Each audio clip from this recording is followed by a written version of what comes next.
ang GMA Regional TV, One Mindanao. Aniya na ang mga dagkong balita karong adlaw sa One Mindanao.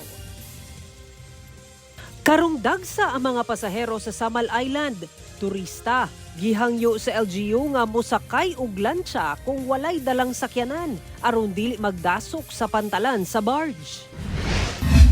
21 anyos nga babae napalgang patay sa sulod sa iyang balay sa General Santos City. Biktima nakahiagom og 15 kasamad dinunggaban. Upat patay lakip 1-year-old nga batang babae sa disgrasya tali baubao og truck sa Misamis Oriental. Driver og SUV nga nakabangga og tricycle, unya na niun og pellet gun ug misibat human sa hitabo. Dakpan sa hot pursuit operation sa kapulisan. Og pagpasiga sa Christmas Village sa Surigao City. Gidagsa sa mga Surigao noon. Kini ang GMA Regional TV, One Mindanao. Mayong hapon, Mindanao. Ako si Sara Hilomen Velasco. Mihangyo ang Samal Island LGU sa publiko nga musakay na lang sa lancha kung walay dalang sakyanan aron dili magdasok sa barge, ilabi pa nga dagsa ang tao karong holiday break. Sayron ta ang dugang detalye sa live report ni Jandy Esteban. Jandy?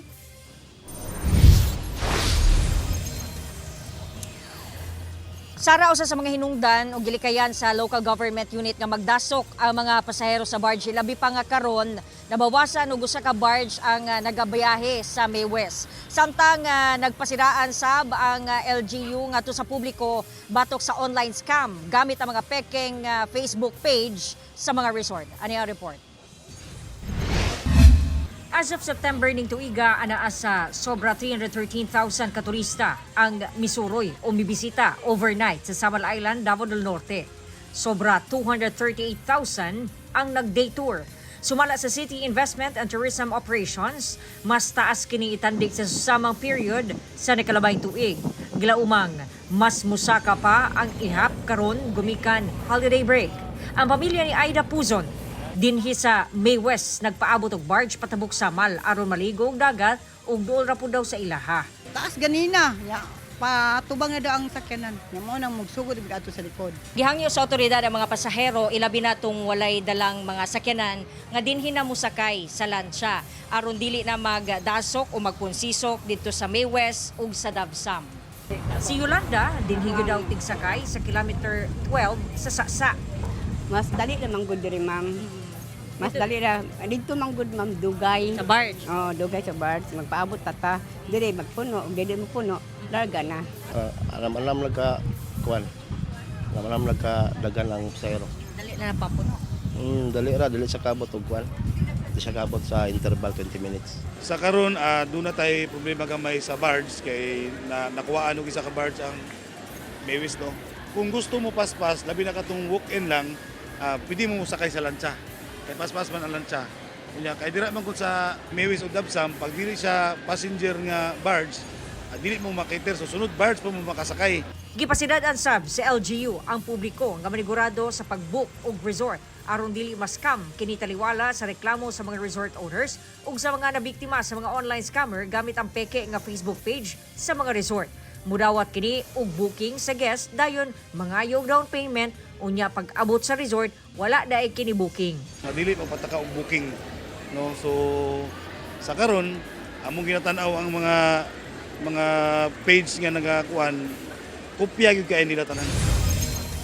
Sara, daan na gyud nga problema no kining sa Samal, ilabi ng patabok sa Samal gikan Davao City kining ilabi na kung peak season kay magdasok ang magdagsa ilabi na tong mga naidala nga sakyanan kay lagi naandan sa mga pasahero nga diha na mo sakay og barge sa May West. Ang uban wa kay balong doon na pud ni siya kakompetensya diha sa Davsam unahan lang gamay mao nang diha magtapok mutaas ang linya sa mga sakyanan. Ang uban sab wala pud makahibalo nga doon na pwede masakay diha sa kining lancha sa kilometer 12 sa Saksa pasulod lang na og palengke. no kay ilaha diha pud sila musakay sa mga barge. Kato mga walk-in passenger lang walay dala sakyanan, gihangyo sa local government unit nga diha na lang sakay sa kilometer 12 aron mabahin ang mga pasahero. Ang problema man god niining mga barge ilabi na kung mo undergo o maintenance, so di ba kaha maguba maunang pipili lang ang makabiyahe o nya dili maka-accommodate og daghang pasahero. Mao nang ginaingon nga nanghinaot ang mga ingon mga passengers no, labi ng mga taga-Samal nga matapos na og madayon na gyud na sa padayon na gyud ng konstruksyon sa tulay aron dire-diretso na ug masolusyonan na ang ingon ani nga problema. Sara. Okay, dyan di mas maayo sab siguro nga sa atong mga pasahero nga padulong diha sa Samal o pabalik no nga kung mas maayo nga sayo mulinya kanang mga naay sakyanan o sama sa imong giingon katong mga pasaherong walay sakyanan didto na lang musakay sa lansya. Daghang salamat John D. Esteban. Dakpan sa hot pursuit operation sa kapulisan sa General Santos City, kining lalaking driver sa SUV human misibat dihang nakabangga og tricycle. Nasayran nga gitiunan pa og pellet gun ang tricycle driver. Una misibat. Ang detalye sa report ni Efren Mamak. Gamit ang patrol car, paspas nga gilibot sa kapulisan ang kadalanan sa Barangay Lagaw, General Santos City, pasado alas 7 sa gabi adlawng Domingo. Kini di ay aron gukdon ang usa ka SUV nga naka-hit and run. Pipila ka higayon, nasundan na nila kini og ilarang na corner sa usa ka traffic section.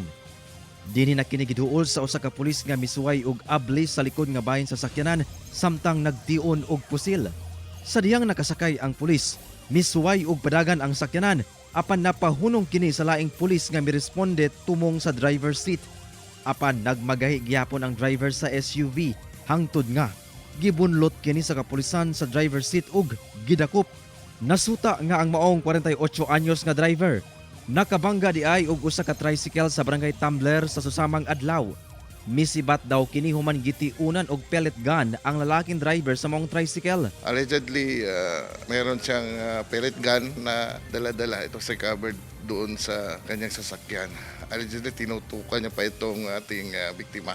Dugang sa TEO, ang maong drugnet operation na imong posible human mireklamo ang maong lalaking tricycle driver sa Police Station 5 hangtod gialarma na nila ang tibok puwersa sa PNP katabang ang personahe sa Philippine Coast Guard. Posibleng mag-atubang og kasong grave threat, lakip reckless imprudence resulting in damage to property ang suspect kinsa ginakuhaan pa og pahayag. Ang biktimang tricycle driver ang luwas sab sa maong insidente. Kauban si Gary Balantayog, Bong Vicencio, Efren Mamak. 1. Mindanao. Dakong kalayo ang mipukaw sa mga residente sa Kitaw-Taw, Bukidnon. Human nga miulbo ang dakong sunog sa lugar Domingo sa kadlawon. Danyo sa hitabo, miabot sa kapin 700,000 pesos. Naka-alerto si Cyril Chavez.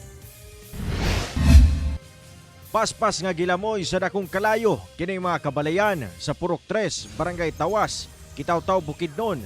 Pasado alas 3 sa kadlawon adlawng Domingo. Sa kuwang video sa netizen nga residente sa lugar, kita ang daling pagkailap sa kalayo sa lugar nga miigo sa mga kabalayan. Matod sa Kitaw-Taw BFP, anaa sa first alarm ang panghitabo kung asa usa ka balay ang naugdaw ug usa ka establishmento nga adunay nagkadaiyang patigayon.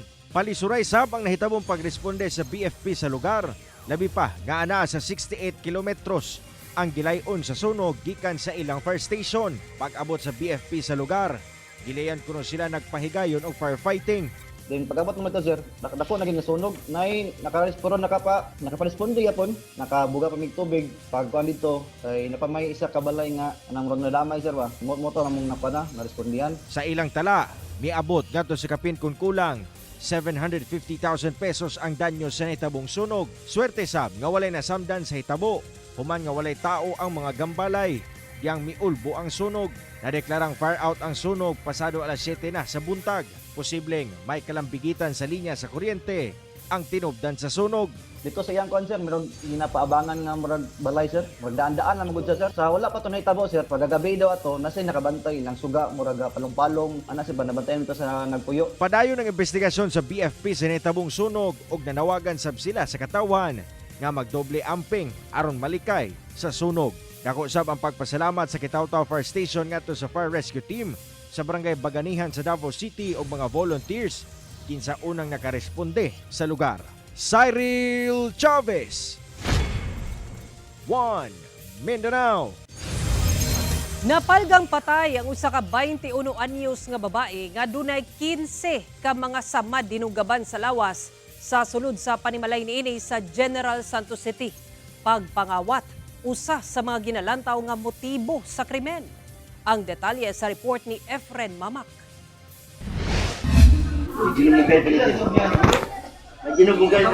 Nagkadugo samtang nakahigda sa kama.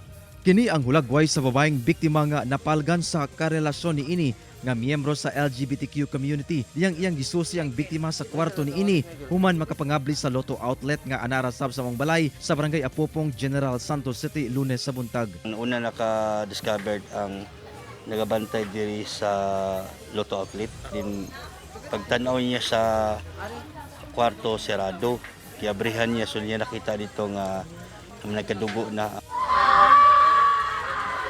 Halos di madawat sa kabanay, ilabi na ang inahan sa biktima sa diyang naibawaan ang hitabo. Nasuta nga ang maong biktima kinsa nag-inusarang nabilin sa balay ang gilauman sa kabanay nga muapas sa ilaha sa usa ka birthday celebration. Apan wala na kini nakaabot hangtod nga napalgan na lang kining patay kinaugmaan. Murag na birthday ata sila gibiyaan siya nga pero expected sila nga maapas daw kagabi. Nagkuan sila nganong hakam daw nga wa kaapas. Gituhuan nga gisulod og kawatan ang biktima. Gitulis una kini gidunggab patay. Yung area po is para pong may nagulo po yung kwarto. And at the same time po ma'am is marami pong saksak na tinamo yung ating biktima. Initial po ma'am, ang nakuan po natin, ang sinabi po sa atin ng ating investigator is may 15 stab wounds po sa may batok na area po ng biktima. Kasi kwarto may nawala daw nga 12,000 nga kwarta nila. Nagpadayon pa ang investigasyon sa PNP aron mailhan ang sospek. Gani nalakip sa giimbestigahan ang tricycle driver nga gisugo sa inahan nga hatdan og pagkaon sa manok ug iro ang biktima una ang insidente. Hinuon matod sa mga tricycle driver, blanco sab siya sa hitabo. Igo ra po na ako giatag sa iyang katong gisugo sa iyang mama. Nilakaw na po dayon ko pa-highway. Kabalo ka sa nahitabo sa sulod sa papa? Wala po sir, karon lang po ko nakabalo ay nag-ayo ko direct motor. Gisuwayan pa makuhaan og pahayag sa GMA Regional TV1 Mindanao ang kabanay sa biktima nga wala pa mihatag og pahayag. Kauban si Gary Balantay ug Bong Vicencio, Efren Mamak. 1 Mindanao. TV ang GMA Regional TV. 1 Mindanao. Alang sa ubang mga motorista, mangandam tungod dunay pagsaka sa presyo sa gasolina ugma Disyembre 9. Sa managlahing advisories karong Lunes sa Shell Philippines, Petrogas, Caltex, Clean Fuel ug Sea Oil, ilang gibutyag ang posibleng usbaw nga piso ug 20 centavos matag litro sa gasolina nga ipatuman adlaw Martes, Disyembre 9. Ginapatuman kini sa mga kompanya sa lana matag alas 6 sa buntag Martes samtang alas 4 sa hapon alang sa Clean Fuel. Hinuon walay paglihok sa presyo sa diesel ug kerosene. Mao na kini ay kaduhang semana nga sa gunsong taas presyo alang sa gasolina.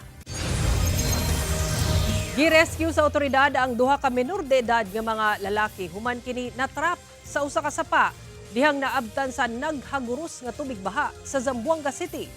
Ang detalye sa report ni Efren Mamak. Mga jutay-jutay pa bata! Gilayong natultulan sa mga residente ang nahimutangan sa duha ka mga menor de edad nga batang lalaki human makadawat og report nga natrap kini sa usa ka sapa sa Barangay Bungyao, Zamboanga City, Domingo sa hapon. Ang duha ka mga bata ang naabtang nakapatong sa mga dagkong bato nga anaa sa tunga sa mong sapa. Gilayong nag-andam og PC ang mga residente, barangay officials ug rescuers sa barangay aron mahaw-as sa tunga sa mong sapa una pa man mudako pa ang tubig baha. Gihigot ang PC sa punuan sa kahoy una kini giitsa ngadto sa mga bata apan pakyas masalo kini. Agara lang kap! Agara ko nese! Alsaya lang ko si kap! Hangtod nga gibaba na lang kini sa kapitan samtang naghawid sa mong PC. Nasayran nga tulo di ay kini sila nga napadpad sa mong suba. Ang 18 anyos nga lalaking driver sa ilang motor nga nakalingkawas ug ang duha nga natrap nga nag-edad og 14 ug 15 anyos. pulos residente sa barangay Talon-Talon. Igulan daw kini naligo sa mong lugar. Sa tabang sa barangay officials, naluwas ang 2 ka menor de edad sa peligro. Atol sa baha, nalakip sab sa naanod ang yabi sa motorsiklo nga ilang gisakyan, lakip na ang ilang sanina. Busa, gisundo na lang kini sa sakyanan sa ilang barangay. Matud sa barangay Bungyaw, nag-ulan puno sa kabukiran sa mong lugar, hinungdan sa mong pagbaha. Kay actualmente aquí na Bungyaw Centro ayer is no hay ulan, pero el na monte parte is duro tiene grande toda sa lugar no tiene grande abilidad. Kauban si Gary Balantay ug Bong Vicencio, Efren Mamak. 1 Mindanao.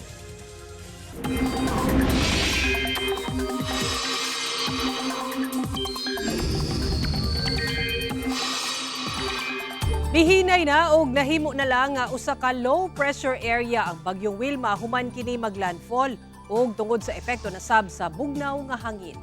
Sumala sa pag-asa, posibleng mahilis kini sa mga mosunod nga adlaw. Sa karon amihan, shear line ug easterly sa makaapekto sa nasod ug maghatod og mga pag-ulan sa pipila ka lugar. Sa Visayas ug Mindanao, localized thunderstorms ang magpaulan sa pipila ka lugar, busa mag-igmat sa posibleng baha o landslide. Bukana Bridge sa Davao City, gipondohan panahon sa administrasyon ni former President Rodrigo Duterte. Sumala kini ni Vice President Sara Duterte. Ani report ni John D. Esteban. Atol sa interview kang Vice President Sara Duterte sa The Hague, iyang gibutyag nga ang amahang si kanhi Presidente Rodrigo Duterte ang nangita og pamaagi nga mapondohan ang Bukana Bridge sa Davao City. Nga laumang ablihan sa publiko karong December 15. Sumala sa bise nga kaniadtong mayor pa kini sa syudad, apil ang tulay sa Coastal Road Bypass Project. Apan walay labot sa pondo ang pagtukod niini. Dihang napondohan na sa China ang proyekto ay matud pa nagsugod ang pagplano ug ang konstruksyon sa tulay. Ang Bukana Bridge is kaparte ng buong coastal road ng Davao City. So hindi siya yung coastal road hindi siya makakatawid ng Bangkerohan River kung wala yung Bukana Bridge. And it was made known at the time to former President Duterte that the bridge is unfunded. At siya ay naghanap ng paraan para mabigyan ng pondo yung bridge. Ang tulay gipondohan og 3.1 billion pesos sa Official Development Assistance sa nasod China, ISIP grant. Butang gipasalamatan ni VP Sara. Walang gastos ang City Government of Davao, walang gastos ang Pilipinas para tayo magkaroon ng bridge na yon. At napakahalaga ng bridge na yon dahil hindi mag-connect ang south to north kung wala yung bridge.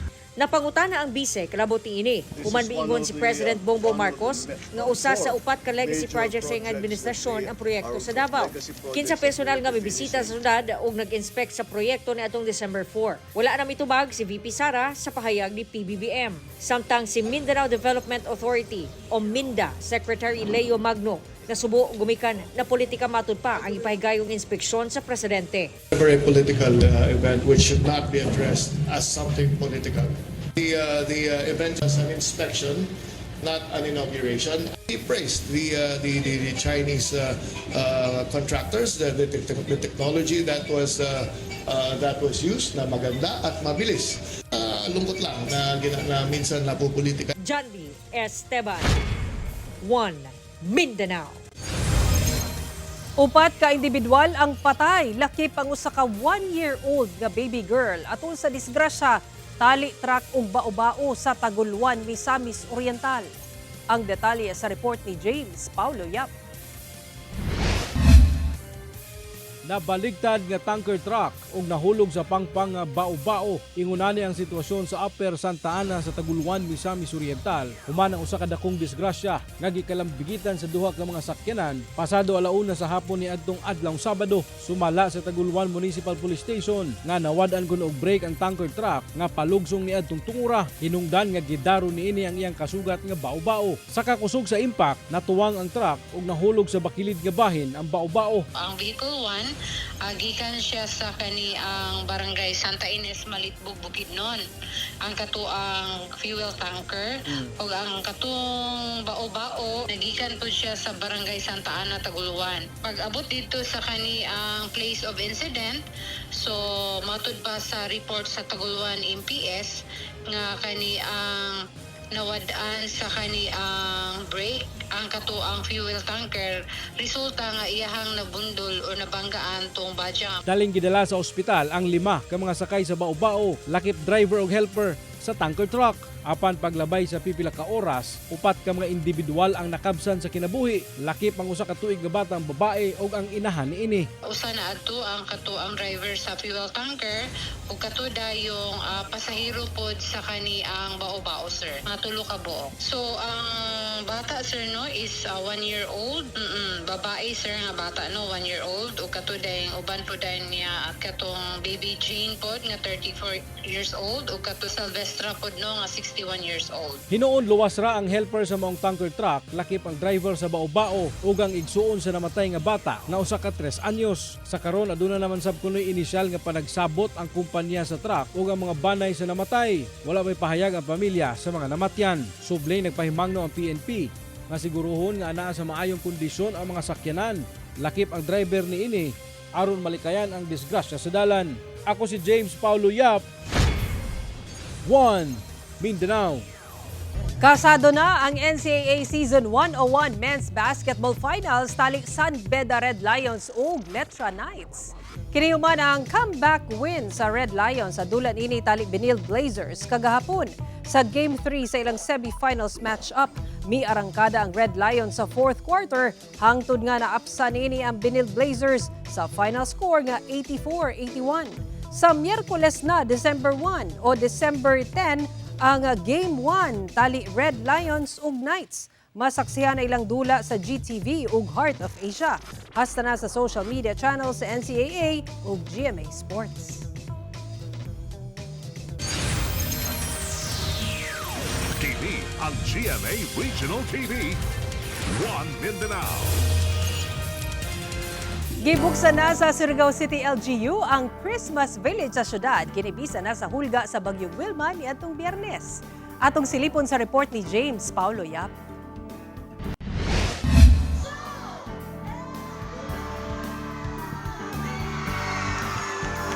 Taliwala pa man nga gipaubos ang Surigao City sa Tropical Cyclone Wind Signal number 1 lunod sa Bagyong Wilma niadtong adlong Biyernes. Wala kini makapugong sa mga Surigao noon aron dagsaon ang ilang Luneta Park atol sa pagbukas sa Christmas Village sa syudad. Sumala sa mga opisyal sa syudad nga ang mao aktibidad nagsimbolo sa pagbangon sa ilang lugar, taliwala pa man sa nangagi nga kalamidad.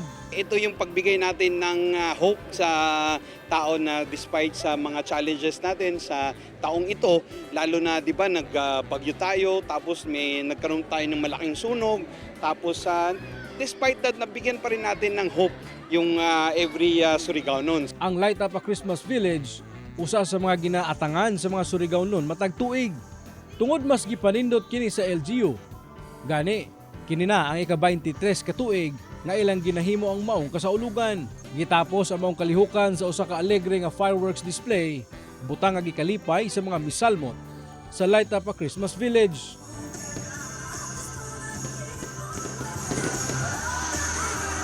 Maganda. Tapos kagana nidya set up, gana sa mata, tapos ma-enjoy ka.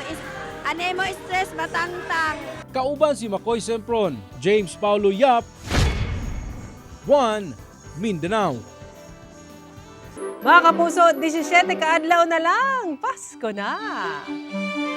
Ug mao kato ang mga ulahing balita sa Mindanao karong adlaw. Mamahimo ninyo kini makita pag-usapin agi sa pagbisita sa official website sa GMA Regional TV o bisitahan ang among official YouTube channel ug i-click ang subscribe button para sa pinakaulahing balita. Daghang salamat sa atong mga kapuso sa Mindanao nga nagalantaw kanamo sa atong mga kapuso abroad. Padayon lang sa pagtutok sa mga lokal nga balita matag adlaw tungod sa GMA Regional TV, Local News Matters. Kami ang GMA Regional TV 1 Mindanao, tibok persa para sa mas na komisyon ug mas halapad nga pagserbisyo sa nasod.